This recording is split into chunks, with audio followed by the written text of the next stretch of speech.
Hillary Clinton entered Bill O'Reilly's no-spin zone for part 2 last night. Did the presidential candidate feel out of her comfort zone, or was she comfortable? Our next guest is going to clue us in on what her body language reveals. Dan Hill, a facial coding expert. He joins me live from Minneapolis.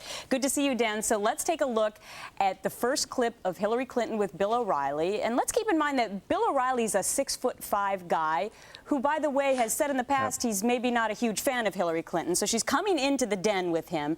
Now, what do you see in this first one where she's talking about her Iraq policy? Well, this was an electrifying interview, and generally speaking, Hillary was really in her element last night. She is, after all, by her own admission, a fighter, someone who likes to rise to the occasion, and she's from a family where her parents really spat a lot of fights. The one time last night where she was nervous was when she gulped. O'Reilly's introducing what could be the implications of Iraq, and she gets nervous. It's the one time in this discussion where she really faltered a bit. And so you could tell she was nervous by her Adam's apple?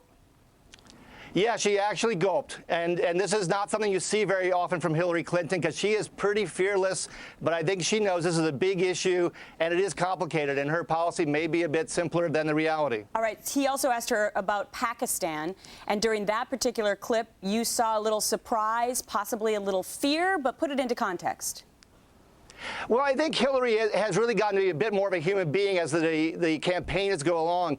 She showed a kind of like, I would say, battle station ready, full alert mode. Her eyebrows raised, her eyes went wide. It really reinforced her concern about terrorism in Afghanistan and what it could be its implications for the American public. One of the things that others have slammed her on throughout this political campaign is that she smirked a lot. Did you see that at all? Yes, I did. And the most key moment was when Bill O'Reilly was talking about Bush's effectiveness post 9/11 in protecting the American public. This used to be a staple of Hillary Clinton's facial arsenal.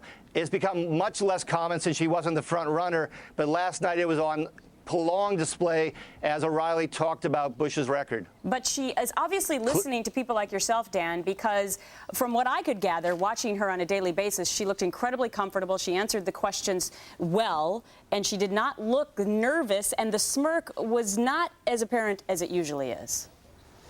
Oh, absolutely. She is definitely taking coaching. And I think as the campaign goes along, she enjoys the rigor of the campaign and getting out there. While Obama seems to be faltering from the heat, she is rising to the occasion. And yes, I think she's become more comfortable, and she's put the smirk on vacation because it does not serve her well. Arrogance does not win over voters. Dan Hill, facial coding expert. Always great to speak to you and get your thoughts. Have a great weekend. Thank you so much.